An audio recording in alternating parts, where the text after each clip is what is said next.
ترکی میں موجود جنات کے شہر سے موسوم یہ زیر زمین شہر دنیا کا سب سے پراسرار اور عجیب و غریب علاقہ ہے، جسے 1963 میں دریافت کیا گیا۔ اس شہر کے حوالے سے ماہرین کہتے ہیں کہ دیرن کویو کا زیر زمین یہ شہر اہرام مصر سے بھی زیادہ پراسرار ہے۔ لیکن اس شہر کو کس طرح تعمیر کیا گیا، ماہرین اس بارے میں کچھ بھی بتانے سے قاصر ہیں۔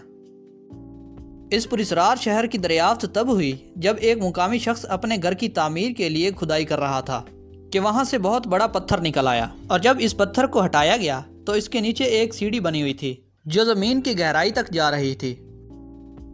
اس شہری کو خود اس سیڑھی سے اندر جانے کی ہمت نہیں ہوئی، لہٰذا اس نے مقامی حکام کو اس بارے میں بتایا تو حکام کی جانب سے اس شخص کو دوسری جگہ زمین الاٹ کر دی گئی اور اس جگہ کو سرکاری قرار دے دیا گیا۔ اس کے بعد مقامی ماہرین جب سیڑھیوں کی مدد سے نیچے اترے تو ان کی حیرت کی اس وقت کوئی حد نہ رہی جب انہیں آگے وسیع و عریض شہر دیکھنے کو ملا۔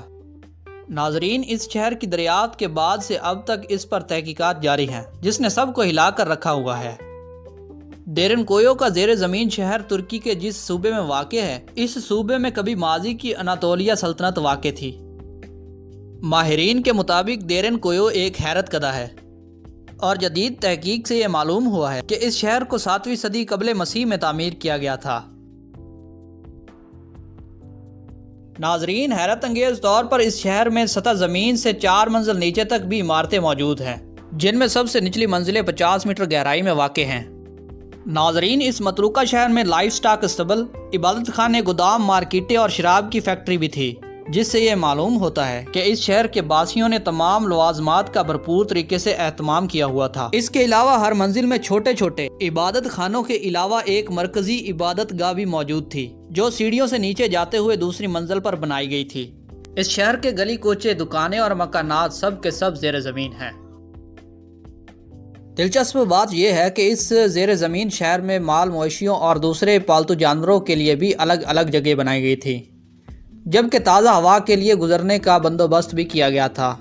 اس کے علاوہ یہاں چھوٹی بڑی راہداریاں بھی ہیں جو اس شہر کے مختلف حصوں کو آپس میں ملاتی ہیں۔ ناظرین، کہا جاتا ہے کہ بازنطینی دور میں اس شہر کو عروج حاصل ہوا، جسے بازنطینیوں نے 8ویں سے 12ویں صدی عیسوی تک عرب مسلمانوں کے حملوں سے بچنے کے لیے خوب استعمال کیا، جبکہ اسی دوران یہ شہر سرنگوں کے راستے دوسرے قریبی زیر زمین شہروں سے بھی ملایا گیا۔